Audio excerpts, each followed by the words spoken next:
अस्सलाम वालेकुम जी। अच्छा, तो religion of the world lecture की हमारी सीरीज चल रही थी जी।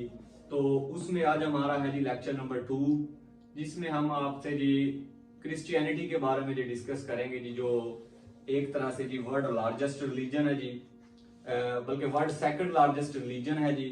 पहले पे है जी हिंदुइज्म, उसके बाद है जी आपका क्रिश्चियनिटी जी। अच्छा, तो क्रिश्चियनिटी हम आज जी डिस्कस करेंगे जी, इसे कंप्लीटली, इसके सेक्ट्स भी।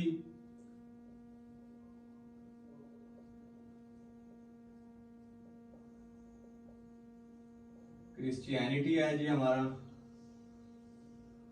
अच्छा, अब क्रिश्च मजहब में से ये पक्की बात है कि मजहब में से एक ना एक एमसीक्यूज या एक दो से तीन एमसीक्यूज कंफर्म आते हैं जी। रिलीजन ऑफ द वर्ल्ड का जो ये टॉपिक है, ये एक तरह से मोस्ट इंपॉर्टेंट टॉपिक है जी। अच्छा, क्रिश्चियनिटी की जी सबसे पहले इसकी बात करते हैं जी, इसके बैकग्राउंड की, कि ये बना मजहब कैसे, या ये मतलब किस मजहब में कौन कौन से सेक्ट हैं जी। सबसे पहले अगर देखा जाए तो इसके एक तरह से जो फाउंडर बनते हैं जी, वो हैं जी आपके हजरत ईसा अलैहिस्सलाम। फाउंडर हैं जी इसके हजरत ईसा। ये जी हजरत ईसा के फॉलोअर्स हैं जी। हजरत ईसा अलैहिस्सलाम, हजरत ईसा अलैहिस्सलाम के जी ये फॉलोअर हैं जी।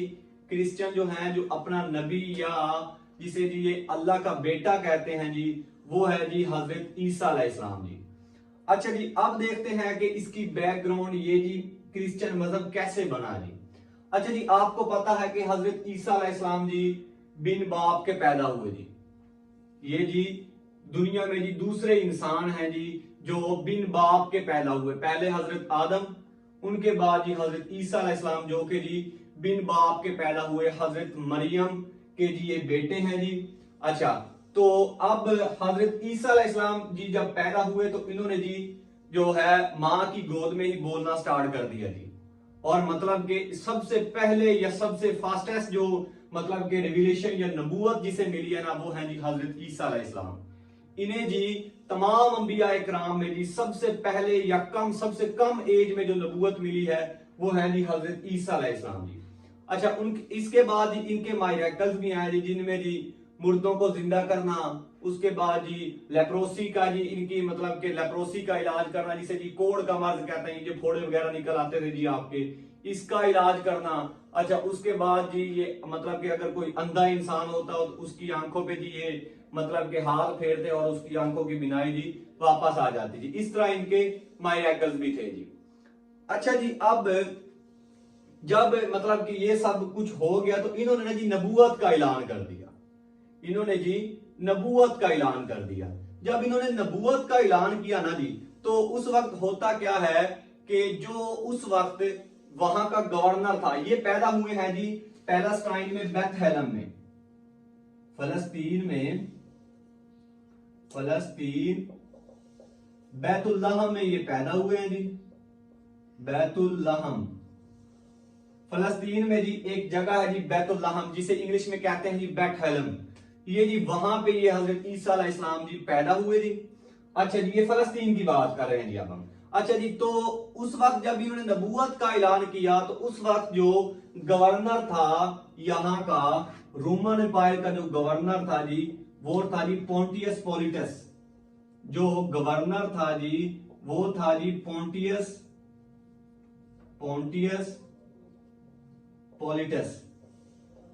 पोलिटस जी उस वक्त यहां का जी गवर्नर था।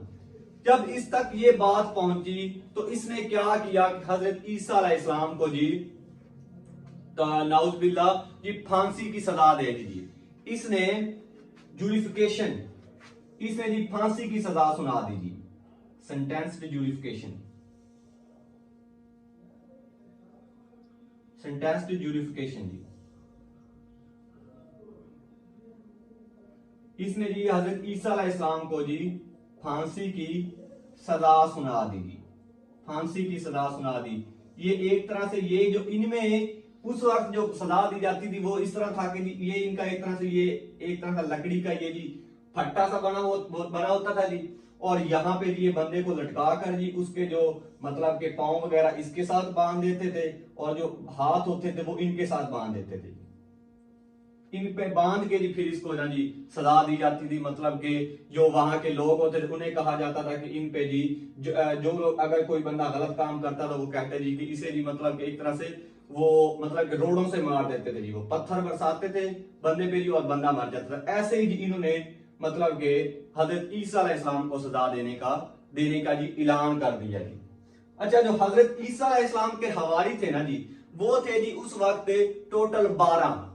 ठीक है, तो जब हजरत ईसा अलैहिस्सलाम को इस बात का पता चला कि जी इन्हें यूरिफिकेशन की सजा सुना दी गई है, तो इन्होंने जी ऐसे किया कि अपने 12 एपोक्लाब्स के साथ ना जी 12 हवारियों के साथ 12 हवारियों के साथ जी इन्होंने 12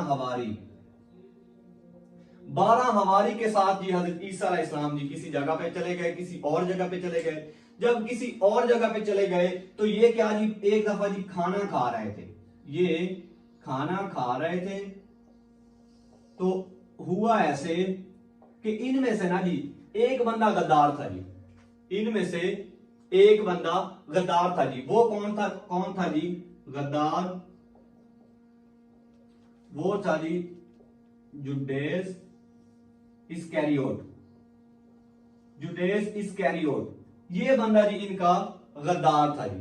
इसने क्या किया कि इसने जाके इस पोंटियस पॉलिटस को जी क्या दिया जी, यहाँ की जी इस इलाके की जगह की जी खबर दे दी कि वहां पे जी इनका ग्रुप बैठा है जी।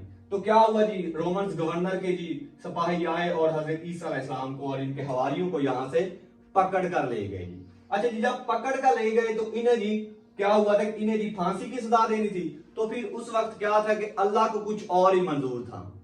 तो अल्लाह ताला ने ऐसे किया कि इस इस्कैरियोट को ही शक्ल दे दी जी हजरत ईसा अलैहिस्सलाम की। इसको शक्ल दे दी हजरत ईसा अलैहिस्सलाम की और हजरत ईसा अलैहिस्सलाम को जी आसमान पर जिंदा उठा लिया गया जी। और फांसी भी फिर किसे दे दी गई जी? इसे जुडैस इस्कैरियोट को सजा दे दी गई। ये क्वेश्चन आया हुआ है कि गद्दारी किसने की? इस्कैरियोट ने। उसके बाद गवर्नर कौन था जी? पोंटियस पॉलिटस, हजरत ईसा अलैहिस्सलाम। ये जितने भी क्वेश्चन है ये सारे आए हुए हैं। और जी 12 हवारी, मतलब कितने हवारी थे? वो थे जी आपके 12। अच्छा जी, अब देखें अगर 12 हवारी जब ये खाना खा रहे थे ना, तो इस वक्त एक पेंटिंग भी मतलब ड्रा की गई है। वो है जी द लास्ट सुपर। एक पेंटिंग है जी द लास्ट सुपर। पेंटिंग है जी द लास्ट सुपर। ये जी एक स्पेनिश बंदा था जी, लियोनार्डो डा विंसी। एक स्पेनिश था जी, स्पेनिश पेंटर था जी, Leonardo da Vinci. Leonardo da Vinci बंदा था जी ये। इस बंदे ने इस पे जी जो भी ये खाना खा रहे थे तो इसने इन पे ना जी ये पेंटिंग भी बनाई है जी कि ये किस तरह बैठे थे जी ग्रुप में। इसने जी ये भी क्वेश्चन आया हुआ कि जी लियोनार्डो द लास्ट सुपर का जी मतलब कि राइटर कौन है या पेंटर कौन है? तो वो है जी लियोनार्डो डा विंसी, ये स्पेनिश का था जी। अच्छा जी, तो इसने गद्दारी की और फिर अल्लाह को मंजूर ये था कि अल्लाह ताला ने इसी इंसान को जी हजरत ईसा अलैहिस्सलाम की शक्ल दे दी और जी इसी इंसान को फिर क्या हुआ जी? चल अच्छा, तो क्या था कि इस बंदे ने जी गद्दारी की, लेकिन फिर अल्लाह ने क्या किया जी, क्योंकि अल्लाह को कुछ और ही मंजूर था। अल्लाह ने जी इसी इंसान को जी हजरत ईसा की शक्ल दी, हजरत ईसा की शक्ल दी। और फिर जी इस जो ये गवर्नर पोंटियस पॉलिटस था, इसने इसी बंदे को जी हजरत ईसा अलैहिस्सलाम की शक्ल क्यों ना किसने मतलब एक तरह से इख्तियार कर ली थी। तो इसी बंदे को जी फिर क्या हुआ, सजाए मौत दी गई जी, फांसी दी गई जी। इसी को फांसी दी गई। ठीक है जी, इसने जुडैस इस्कैरियोट ने जी क्या किया था जी, हजरत ईसा अलैहिस्सलाम की शक्ल इख्तियार कर ली थी और इसी बंदे को जी फिर हजरत ईसा की जगह जी फांसी दी गई और हजरत ईसा अलैहिस्सलाम को जी अल्लाह के हुक्म से आसमान पर जिंदा उठा लिया गया जी। अच्छा जी, अब देखें हजरत ईसा अलैहिस्सलाम को जीसस क्राइस्ट भी कहते हैं जी। ईसाई ने जीसस क्राइस्ट भी कहते हैं, वो इसलिए कि ईसाई अकॉर्डिंग हम तो कहते हैं कि हजरत ईसा अलैहिस्सलाम को जिंदा आसमान पे उठा लिया गया जी, लेकिन अकॉर्डिंग टू क्रिश्चियोलॉजी कहते हैं कि जो हजरत ईसा अलैहिस्सलाम है उन्होंने जी हमारे गुनाह बख्शवाने के लिए जी क्या किया कि अपने आप को जी सूली पे चढ़ा दिया, और हम ईसाइयों के जी उन्होंने ता क़यामत जो है वो गुनाह बख्शवा दिए जी। अच्छा जी, अब ये सारा हो गया। उसके बाद फिर ये हुआ कि जी जब हजरत ईसा अलैहिस्सलाम को मतलब कि इन्होंने फांसी लगा दिया, अपनी तरफ से इन्होंने फांसी लगा दिया, तो फिर क्या हुआ कि इन्होंने ना डिपार्टमेंट बना ली है, अपने ओहदे, एक तरह से ना एक ओहदे बना ली। इनका मजहब क्रिश्चियन जो है, क्रिश्चियनोलॉजी है, क्रिश्चियनिटी है जी, वो क्या है जी, अब वो जी एक तरह से फाउंड हो चुकी है जी। अब जी इन्होंने बना ली है अपने ओहदे। अब के इन्होंने क्या किया कि इन्होंने जी बनाए ओहदे, ओहदे बनाए कि जिस तरह हमारे इस्लाम में देखें ना जी, जिस तरह क्या है जी कि सबसे पहले मतलब कि अगर मौजूदा दौर की मैं बात करूं, एक छोटा मौलवी होता है, मौलवी के बाद फिर वो जी मतलब कि कारी बनता है, कारी के बाद जी फिर वो हाफिज, हाफिज के बाद फिर जी आगे मतलब कि उलमाए कराम में फिर मुफ्ती, फिर मुफ्ती आजम। ऐसे इनके बिना जी इनके मजहब में भी ऐसे ही होते हैं जी। इनका जो सबसे बड़ा मौलवी है या मुफ्ती आजम जो है ना जी, वो होता है जी इनका पोप, उसे कहते हैं जी ये पोप, ये कहते हैं जी पोप। अब जो पोप से छोटा होता है वो होता है जी कार्डिनल, पोप से छोटा जो होता है वो होता है जी कार्डिनल। अच्छा जी, कार्डिनल से जो छोटा होता है वो होता है जी बिशप, और जो बिशप से छोटा होता है वो होता है जी आर्क बिशप, आर्क बिशप। अच्छा, आर्क बिशप से जो छोटा होता है वो होता है जी प्रीस्ट। ये मैं बताता हूं कि ये कहां कहां पे होते हैं जी। और जो प्रीस्ट से छोटा होता है वो होता है जी लेथियस, लेथियस ये आम ईसाई जिसे कहते हैं जी लेथियस, ये है जी लेथियस आम ईसाई, जैसे हम आम ऑर्डिनरी मुस्लिम है जी, आम मुस्लिम, सॉरी आम ईसाई, आम ईसाई। अच्छा जी, अब देखें जी पोप, पोप तो एक तरह से आप इन्हें कह लेना जी कि ये मुफ्ती आजम है, ठीक है जी, मुसलमानों की तरह, जैसे हम मुसलमानों का जी जैसे मुफ्ती आजम है, या जैसे आप कह लें कि जो इस वक्त खाना काबा का इमाम है जी आपका, वो इस वक्त तमाम मुसलमानों का जी एक तरह से इमामों का इमाम है जी। इस वक्त मुसलमानों में जो और इमाम है, उन सब इमामों में जो मौजूदा दौर में जो बड़ा है वो कौन सा है जी, वो खाना काबा का इमाम है जी। ऐसे ही इनका जो तमाम जो मतलब कि ईसाई है, ईसाइयों में जो बड़ा इमाम है वो कौन सा है जी, पोप। अब जो ये कार्डिनल होता है ना, ये होता है जी मुल्क लेवल पर, ये होता है जी किसी मुल्क का बड़ा होता है जी, किसी मुल्क का बड़ा मौलवी, किसी मुल्क का बड़ा मौलवी, ये जी एक तरह से किसी मुल्क का बड़ा मौलवी। और ये जो टोटल है ना जी, ये कार्डिनल जो है ये टोटल होते हैं जी 193। अब 193 मैंने क्यों बताया है, अब अगर यूनाइटेड नेशन ऑर्गेनाइजेशन के अकॉर्डिंग देखा जाए तो दुनिया में मुल्क है जी 193, और सॉरी मतलब कि जो यूनाइटेड नेशन ऑर्गेनाइजेशन में है, तो इस तरह जो भी मतलब के यूनाइटेड नेशन ऑर्गेनाइजेशन में मुल्क है, अब हर मुल्क में ईसाइयों की कुछ ना कुछ तादाद है, ठीक है जी, ईसाइयों की हर मुल्क में कुछ ना कुछ तादाद है, तो उस तादाद की वजह से जी इसके टोटल कार्डिनल वो है जी 193। अच्छा जी, अब अगर मैं बात करूं कि टोटल पोप कितने हैं जी, टोटल पोप कितने हैं जी, तो टोटल पोप है जी, टोटल इस वक्त तक आ चुके हैं वो है जी 266, 266 पोप 30 एडी में। ये जो ओहदे इन्होंने बनाए, ये जी बनाए इन्होंने इन 30 एडी, मतलब कि 30 ईस्वी में जी इन्होंने ये ओहदे बनाए जी। अब जी 266 इस तरफ तक पोप आ चुके हैं जी। अगर मैं सबसे पहले पोप की बात करूं, फर्स्ट पोप की बात करूं, फर्स्ट पोप कौन सा था जी, तो उसका नाम था जी पीटर, उसका नाम था जी पीटर। अब अगर मैं बात करूं कि करंट, करंट पोप कौन सा है जी, करंट 266वां पोप कौन सा है, तो ये मैं यहां पे लिख देता हूं करंट, यहीं पे बल्कि 266वां पोप है जी आपका पोप फ्रांसियस, शायद ही देखना यार, हाँ पोप फ्रांसियस, पोप फ्रांसियस है जी ये आपका। अच्छा जी, पोप फ्रांसियस अब कौन है, ये जी पहला बंदा है जी जो नॉन यूरोपियन है, ये जी नॉन यूरोपियन है। बाकी इससे पहले जो 265 अभी तक पोप आए हैं वो सब के सब किस कॉन्टिनेंट में थे जी, वो थे जी यूरोप कॉन्टिनेंट के थे जी। अच्छा जी, जो ये पोप फ्रांसियस है ये फर्स्ट नॉन यूरोपियन पोप है जी, फर्स्ट, ये क्वेश्चन आया हुआ है जी, first non European pope, first non European pope. ये अब किस कंट्री का है जी? ये है जी अर्जेंटीना। साउथ अमेरिका का कंट्री है जी अर्जेंटीना। साउथ अमेरिका कॉन्टिनेंट का कंट्री है जी अर्जेंटीना। ये अर्जेंटीना का है जी। अच्छा जी, अब देखूं तो ये इसका दौरानिया ड्यूरेशन क्या है जी? ये जी 2013 से स्टिल नाउ है जी। 2013 से अब तक जो मौजूदा चल रहा है वो ये पोप फ्रांसिस चल रहा है जी। अच्छा जी, अब अगर कार्डिनल देखूं मैं हम अपने पाकिस्तान के अकॉर्डिंग देखें तो वो है जी आपका जोसेफ कैरेट। वो है जी आपका जोसेफ कैरेट, पाकिस्तान। यहां पे मैं लिख रहा हूं जी पाकिस्तान। वो है जी आपका जोसेफ कैरियट। जोसेफ कैरियट है जी। अच्छा जी, अब ये क्या था जी? सबसे पहले ये था जी ये मतलब कार्डिनल बनने से पहले क्या था? ये जी 1998 से लेकर 2012 तक रहा है जी बिशप इन एफएसडी। फैसलाबाद का ये बिशप रहा है जी जोसेफ कैरियट, एफएसडी बिशप। एफएसडी में ये बंदा बिशप के मतलब के ओहदे पर था जी। उसके बाद ये चला गया जी 2012 में कराची। अब जी कराची में भी ये था जी बिशप, लेकिन फिर क्या हुआ कि इसे जी 2018 में पोप फ्रांसिस ने ओहदा दे दिया जी पाकिस्तान का सबसे बड़ा ईसाई, या पाकिस्तान में ईसाइयों का सबसे बड़ा मौलवी।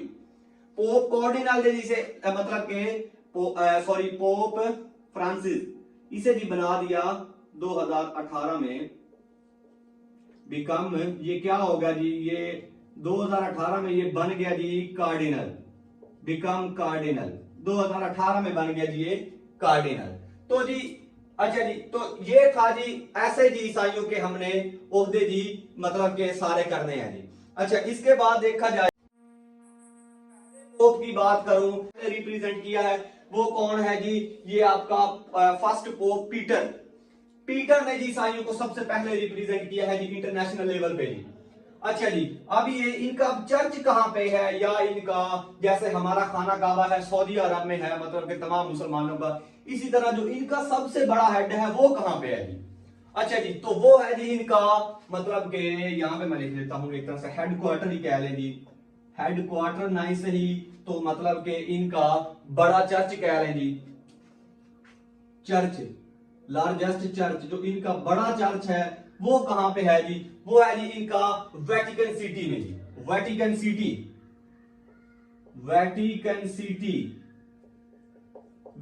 सिटी में जी इनका हेडक्वार्टर है जी। ठीक है, जैसे हमारा खाना काबा है वैसे ही जी इनका जी वेटिकन सिटी में जी इनका एक तरह से बड़ा चर्च है जी। अब वेटिकन इसे जी चेंज करके इसका नाम रख दिया गया है जिसे जी होली सी, इसे जी होली सी भी कहते हैं जी, होली सी, इसे जी होली सी कहते हैं जी। अच्छा जी, अब ये वेटिकन सिटी है कहां पे? ये इटली के अंदर है जी, ये इटली के अंदर है जी, इन इटली के अंदर जी वेटिकन सिटी है जी आपका। ये कंट्री है जी, लेकिन not a member of United Nation. ये जी not a member of, not in UNO, ये यूएनओ में नहीं है। और दुनिया का जी सबसे छोटा with respect to population and with respect to जी area, with respect to population and with respect to area, सबसे जो छोटा कंट्री है जी आपका वो है जी वेटिकन सिटी। वेटिकन सिटी, इसमें इसकी अगर पॉपुलेशन की बात की जाए तो जस्ट 1500 पीपल। वो जी क्या होते हैं सारे यही पोप, और पोप के लिए कार्डिनल भी कुछ यहाँ पे आते जाते रहते हैं, बिशप भी, आर्क बिशप भी, प्रीस्ट भी, लुथियस भी, मतलब जस्ट 1500 पीपल के ऊपर जी एक तरह से ये क्या है जी, ये कंट्री बना हुआ है जी। ठीक है जी। अच्छा जी, इसमें जो तमाम जो गवर्नमेंट का निजाम, ये जो भी है निजाम, वो सारा इटली कंट्रोल करता है। लेकिन इटली ने क्या किया, इस वेटिकन सिटी को एक अलग मुल्क का दर्जा दिया हुआ है, ये यूनाइटेड नेशन में भी नहीं है जी। अच्छा जी, तो ये है जी इनके हेडक्वार्टर्स की बात। अच्छा जी, अब अगर देखा जाए इनके अकाइद कि इनका अकीदा किस पे है जी, इनके अकाइद, तो जी ये ट्रिनिटी को फॉलो करते हैं जी, ट्रिनिटी। इनका अकीदा क्या है जी, ये मैं यहां पे हेडिंग देता हूं जी, अकीदा। अकीदा है जी इनका ट्रिनिटी का जी, ट्रिनिटी। जैसे आपको मैंने हिंदुइज्म में बताया था कि उनका अकीदा क्या है जी, त्रिमूर्ति।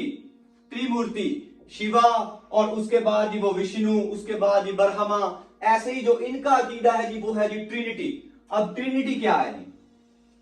ट्रिनिटी ये कहते हैं कि एक जो है जी गॉड, गॉड जिसे फादर कहते हैं जी, एक है जी इनका पहला अगर मैं बात करूं तो वो है जी गॉड।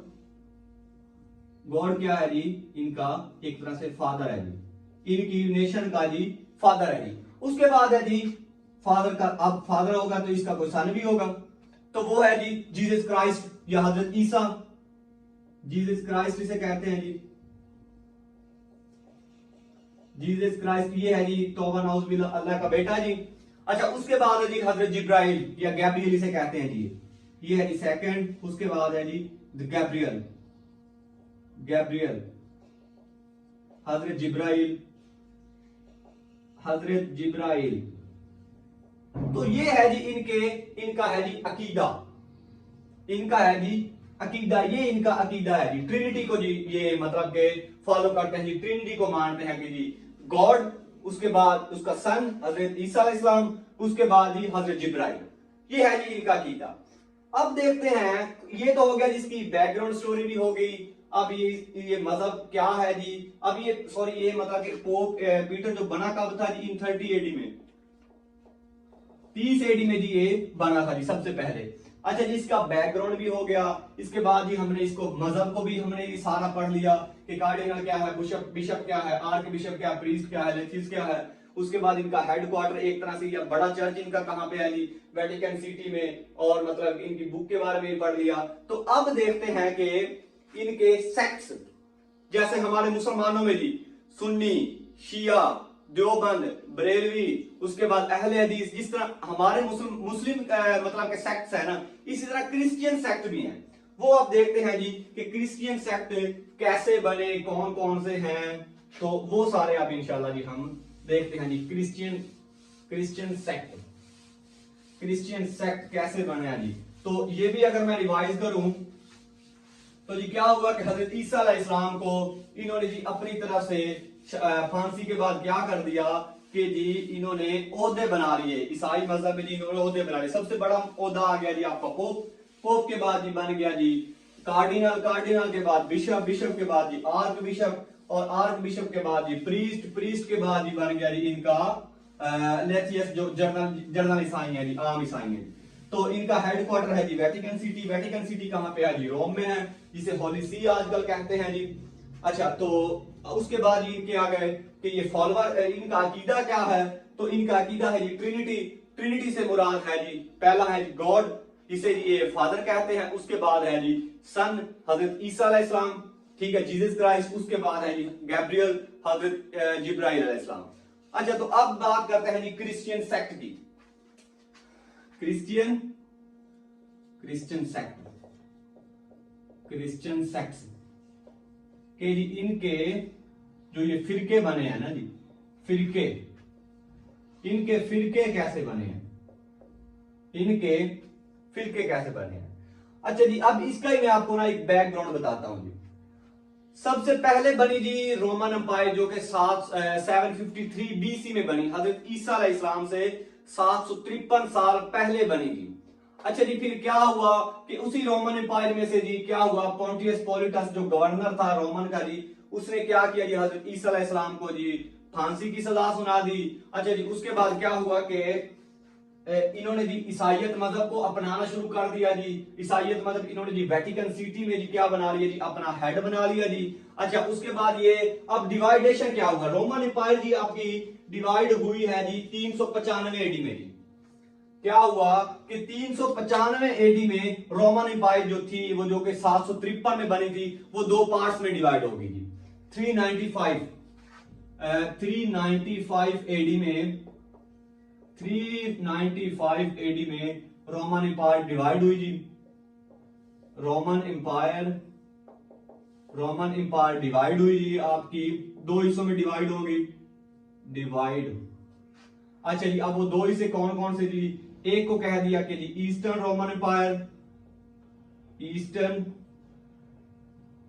रोमन एम्पायर, और एक को कह दिया जी Western Roman Empire, Western Roman Empire. अब ये जो रोमन एम्पायर है ये एक तरह से पूरे यूरोप पर उस वक्त उस दौर में जो पूरे यूरोप का कब्जा किसका था जी, इस रोमन एम्पायर का था जी।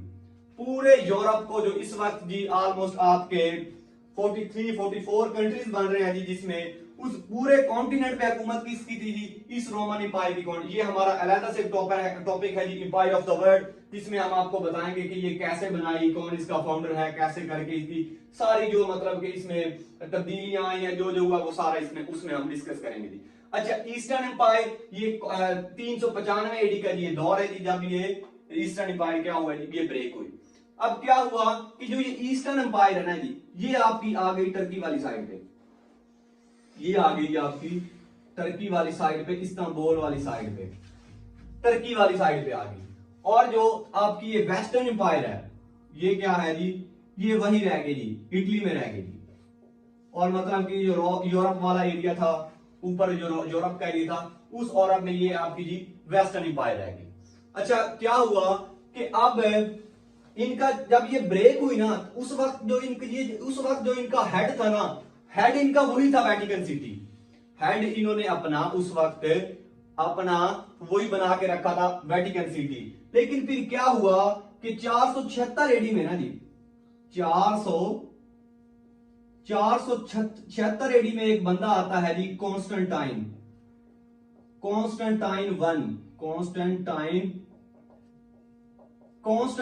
1 आता है। और ये क्या करता है जी, अपना जो हेड है वो क्या करता है जी, सेपरेट कर लेता है। अपना हेड क्या कर लेता है, हेड क्वार्टर क्या कर लेता है, अलग बना लेता है। और ये अपना हेड क्वार्टर किसे बनाता है जी, सॉरी यहाँ पे नहीं, हेड क्वार्टर किसे बना लेता है जी, हेड क्वार्टर अपना बनाता है जी इस्तांबुल को जी, जिसे कॉन्स्टेंटाइन ने ही इस्तांबुल आपका बनाया है जी। इस्तांबुल टर्की का जो सिटी है, इस्तांबुल, कॉन्स्टेंटाइनोपल जिसे कहते हैं, कुस्तुनतुनिया कहते हैं, मौजूदा दौर में इस्तांबुल कहते हैं, ये इसी बंदे ने बनाया था जी, कॉन्स्टेंटाइन ने जी। कॉन्स्टेंटाइन ने जी अपना हेड बना लिया और जी हेड क्वार्टर रख लिया जी सेंट जॉर्ज में। सेंट जॉर्ज में जी अपना हेड क्वार्टर रख लिया जी। ठीक है जी, मतलब कि इसने क्या किया कि इसने जी इस फिरके को, ईसाइयों के फिरके को मानने से इनकार कर दिया। इसने अपना ईसाइयत में एक और फिरका अपना बना लिया जी। जैसे हमारे शिया हजरात हैं, सुन्नी हजरात हैं, बरेलवी हजरात हैं, देवबंद है, ऐसे जिसने क्या किया कि इस जो फिरके को वो फॉलो करते आ रहे थे, मतलब 30 एडी से लेकर 476 तक, इसने 476 में आकर उस फिरके को मानने से इनकार कर दिया। इसने अपना न्यू फिरका बना लिया। इसने अपना हेड क्वार्टर बनाया जी सेंट जॉर्ज में। ये स्टिल है जी टर्की में, स्टिल इन टर्की, मतलब कि अब तक टर्की में है जी ये। अच्छा जी, इसने जी हेड क्वार्टर अपना बना लिया सेंट जॉर्ज में। और ये फिर कहलवाने लग गए ईस्टर्न ऑर्थोडॉक्स। ये जी कहलवाने लग गए जी ईस्टर्न ऑर्थोडॉक्स। ये है जी इनका पहला फिरका, क्यों ना कि ये ईस्ट में थे। और जी इन्होंने क्या किया, ऑर्थोडॉक्स इन्होंने जी अपना फिरका बना लिया ऑर्थोडॉक्स। जो पहला फिरका है ना, उसे हम ओरिजिनली कहते हैं जी कैथोलिक्स कहते हैं जी उन्हें हम कैथोलिक्स। अगर उनकी पहले की बात करूं, जो वो मतलब के पहला फिरका, ये एक तरह से ले लें आप कि 30 एडी से लेकर 476 तक आपका कौन सा फिरका रहा है जी, कैथोलिक रहा है, कैथोलिक्स। अब 476 से लेकर 1450 तक रहा है, 1517 तक रहा है जी आपका ईस्टर्न ऑर्थोडॉक्स। ये अब भी है ये भी अब है और ये भी अब है, ऑर्थोडॉक्स का भी अब है। लेकिन जो इनका दौरानिया है ना, कैसे कैसे सेक्ट्स आए, ये वो मैं बता रहा हूं। अच्छा जी, ईस्टर्न ऑर्थोडॉक्स आपका रहा है जी 476 से लेकर 1517 तक। 476 एडी से लेकर 1517 तक आपका रहा है जी ईस्टर्न ऑर्थोडॉक्स। अच्छा, ईस्टर्न ऑर्थोडॉक्स के बाद फिर क्या हुआ कि जी एक बंदा 1517 में एक बंदा आता है जी, मार्टिन लूथर किंग। 1517 में एक बंदा आता है जी, Martin Luther king.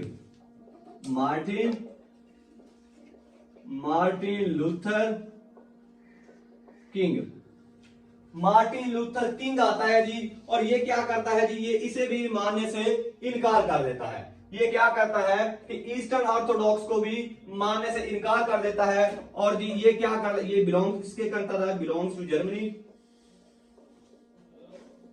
Belongs to Germany, ये जर्मनी का बंदा था जी। ये जी क्या करता है जी, नया फिरका स्टैब्लिश करता है जिसे कहते हैं जी प्रोटेस्टेंट का। प्रोटेस्टेंट का ये जी फिरका स्टैब्लिश करता है जी प्रोटेस्टेंट। प्रोटेस्टेंट प्रोटेस्टेंट का फिरका जी ये क्या करता है जी, स्टैब्लिश करता है जी प्रोटेस्टेंट। प्रोटेस्टेंट्स का ये फिरका मार्टिन लूथर बनाता है। ये जी कौन सा मतलब के दौर है जी, 1517। 1517 में ये क्या करता है जी, प्रोटेस्टेंट का फिरका बना लेता है। ये बंदा जर्मनी का था जी। इसने क्या किया कि इसने जो इनकी बुक थी ना जी बाइबल, इसने क्या किया जी, उस पे जी बुक लिखी 95 थीसिस। इसने बुक लिखी जी 95 थीसिस। 90 बुक लिखी जी 95 थीसिस। इसने कहा जो मौजूदा बाइबल आपके पास आपने रखी हुई है ना, इसमें आपने 95 गलतियां हैं जी आपकी। यहां क्या कहा जी इसने कि वो जी आपकी 95 इसमें आपकी गलतियां हैं जी। उसने जी ये ईस्टर्न ऑर्थोडॉक्स को मानने से फॉलो कर दिया और जिसने ये बुक लिखी जी 95 थीसिस, मार्टिन लूथर किंग ने। लेकिन जब ये हुआ क्यों ना कि ईस्टर्न ऑर्थोडॉक्स उस वक्त फुल पावर में थे जी। ये एक तरह से क्या थे, ईस्टर्न ऑर्थोडॉक्स और ये कैथोलिक चर्च, ये एक तरह से मिल गए थे इस दौर में 1517 में। क्यों ना कि 1453 में क्या हुआ है जी, 1453 में क्या हुआ है जी कि ईस्टर्न ऑर्थोडॉक्स पे कब्जा कर लिया है जी ओटोमान एम्पायर, सुल्तान महमद ने। सुल्तान महमद ने कब्जा किया और इन्हें टर्की में से निकाल दिया गया था।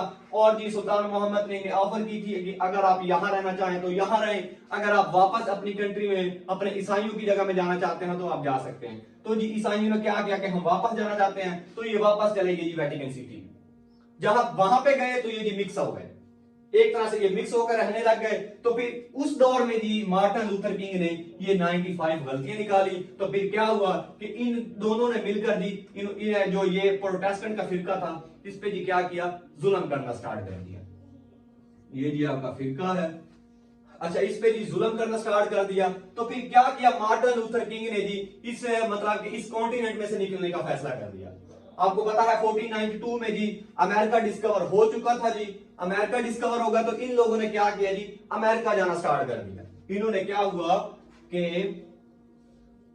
मतलब कि अमेरिका चले गए, goes to America, goes to USA. ठीक है, उस वक्त यूएसए में जी इन्होंने क्या किया जी, जाना स्टार्ट कर दिया जी। और वहां पे जाके इन्होंने जी अपना न्यू फिरका बनाया है जी, जिसे कहते हैं जी इवेंजेलिकल कैथोलिक्स। न्यू फिरका बनाया जी वहां पे जाकर जी इन्होंने अपना, मतलब ये प्रोटेस्टेंट थे तो इन्होंने जी वहां पे जाके जो इस फिरके को नाम दिया, ये तो प्रोटेस्टेंट थे ना, तो इन्होंने जी फिरके को नाम दिया इवेंजेलिक कैथोलिक्स। इवेंजेलिक कैथोलिक्स। ये जी स्टिल अमेरिका में है जी, ये अब तक अमेरिका में ऑलमोस्ट कोई 2 करोड़ के करीब है जी। ये स्टिल इन अमेरिका है जी, ये स्टिल इन यूएसए है जी। यही जब अमेरिका में गए तो वहां जाके इन्होंने न्यू फिरका बनाया है जी आपका इवेंजेलिकल कैथोलिक्स। अब जी इसकी तादाद देखें तो है जी स्टिल इन अमेरिका ऑलमोस्ट कोई 20 करोड़ के करीब है। मतलब कि अमेरिका वाले ऑलमोस्ट जो हैं वो इवेंजेलिकल कैथोलिक्स ही हैं जी। अमेरिका वाले ऑलमोस्ट क्या है जी, इवेंजेलिकल कैथोलिक्स हैं जी। तो ये हो गए जी आपके सेक्स, ऐसे बने हैं जी इसके सेक्स। ये देखिए सबसे पहला था जी जो वो था जी कैथोलिक्स, जो 30 एडी से लेकर 476 तक रहा है, वो जी आपका था जी कैथोलिक्स। कैथोलिक्स के बाद क्या हुआ, कॉन्स्टेंटाइन ने जी अपना हेडक्वार्टर सेक्स जो टर्की में बना लिया जी, और जी इसे क्या कहने लग गए जी, ऑर्थोडॉक्स। ये ऑर्थोडॉक्स जब इन्होंने ये अपना हेडक्वार्टर बनाया तो इनकी इंपायर को भी रोमन इंपायर से निकाल कर नाम दे दिया था जी इन्होंने बैजेंटाइन इंपायर। ये आजकल आप मतलब अर्तगल के ड्रामे में भी देख रहे हैं बैजेंटाइन एम्पायर की और जो अर्तगल की जो लड़ाई थी बैजेंटाइन एम्पायर। ये भी क्वेश्चन आता है कि Eastern Roman Empire is said to be Byzantine Empire, मतलब ईस्टर्न रोमन एम्पायर को बैजेंटाइन एम्पायर भी कहते थे।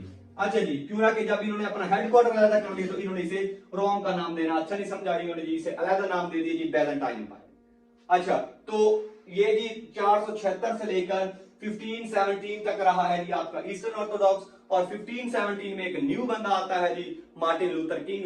वो जी बाइबल में जी 95 गलतियां निकालता है, 95 थीसिस लिखता है और क्या करता है जी, न्यू फिरका बनाता है जी इवेंजेलिक कैथोलिक्स। जो कि अमेरिका में। और जी ये ऑलमोस्ट आपके क्रिश्चियन के सारे सेक्ट्स हो गए। अब इसके बाद क्रिश्चियन के रिलेटेड ऑलमोस्ट आपका कोई भी क्वेश्चन ऐसा नहीं है कि जो कि आपका आए। इसने क्या किया था जी, मार्टिन लूथर किंग ने ट्रांसलेट किया था बाइबल को, ट्रांसलेट बाइबल। इसने बाइबल को ट्रांसलेट किया था जी, ट्रांसलेट किया तो इसे गलतियों को पता चला था ना, क्यों ना इसने बाइबल को ट्रांसलेट किया गलती है। तो ये है जी आपका क्रिश्चियनिटी। तो इसके बाद जी जो हमारे टॉपिक रह गए ज़ोरास्ट्रिज्म, उसके बाद बुद्धिज्म, कन्फ्यूशियज्म, और रह गए जी आपके टॉपिक, जितने भी आपके टॉपिक रहते हैं वो इंशाल्लाह हम अपनी नेक्स्ट वीडियो में करेंगे जी। Thank you, Allah Hafiz.